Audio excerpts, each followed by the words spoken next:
It's interesting when we talk about end-to-end capabilities, really an air compressor company is a great place to start.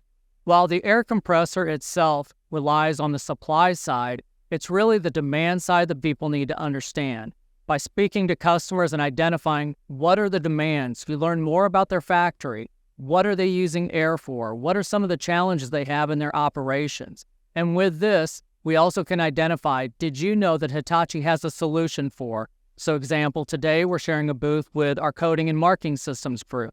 These are things that many of our competitors can't offer, that doing a full air audit, both supply and demand side, can identify all of those things which add benefit to the Hitachi and the Fusion family.